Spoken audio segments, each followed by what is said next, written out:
In this video, we're going to be configuring Firebase integration for our Flutter app specifically for the iOS platform. Now, this is a pretty straightforward process, but if you're going to be using Google Signin, there's one step at the end that's rather important, so be sure to stick around and take a look at that. So let's jump into the code and get started.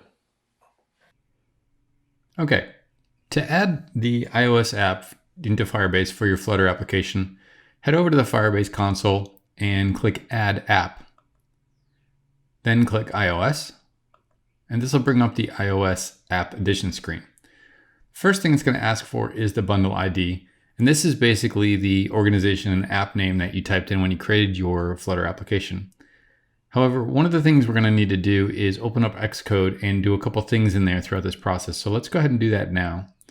Go ahead and open up Xcode, click Open Project or File, and locate the root project that you've been using for your Flutter application. We actually don't want to open up this base folder. You want to select the iOS folder in there and then select Open. This will open Xcode and load your application in it. Now you see on this main page here, I've got runner selected and I'm on the general tab here. And we have the bundle identifier that we chose when we created this application. So I'm going to go ahead and click. I'm going to go ahead and copy that and go over to my console and add that in. And then for the name, just add in whatever you want. We'll call this FF Auth and we'll register our application. The App Store ID is optional. You can actually add that later on if you want to redirect over to the App Store.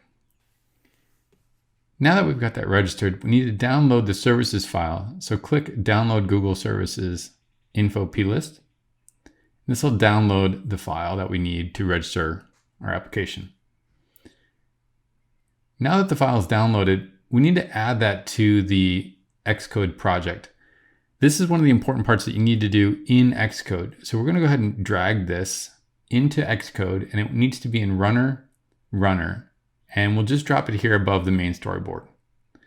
When I drop that, it's going to bring up this pop-up, and the key thing you need to take note of is to make sure it says copy items if needed, and make sure that's checked. Go ahead and click Finish on that.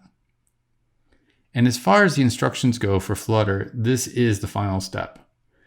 From here, they suggest adding your dependencies to the pub/spec YAML.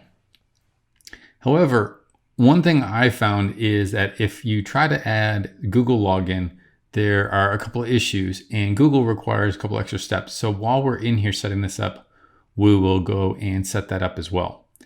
So for Google Signin, it requires a URL scheme. So go click over on General, but we actually need to be in the Info tab.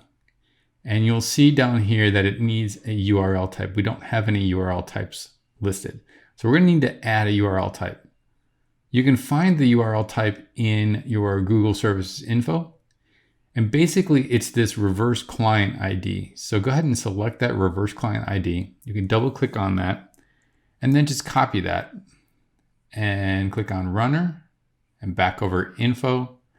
And under the URL types, go ahead and click plus to add a new one.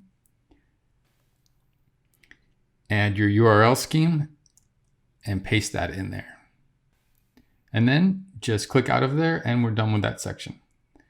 And now that you've got the URL scheme added in the URL types, you've got Xcode configured the way it needs to be for your project.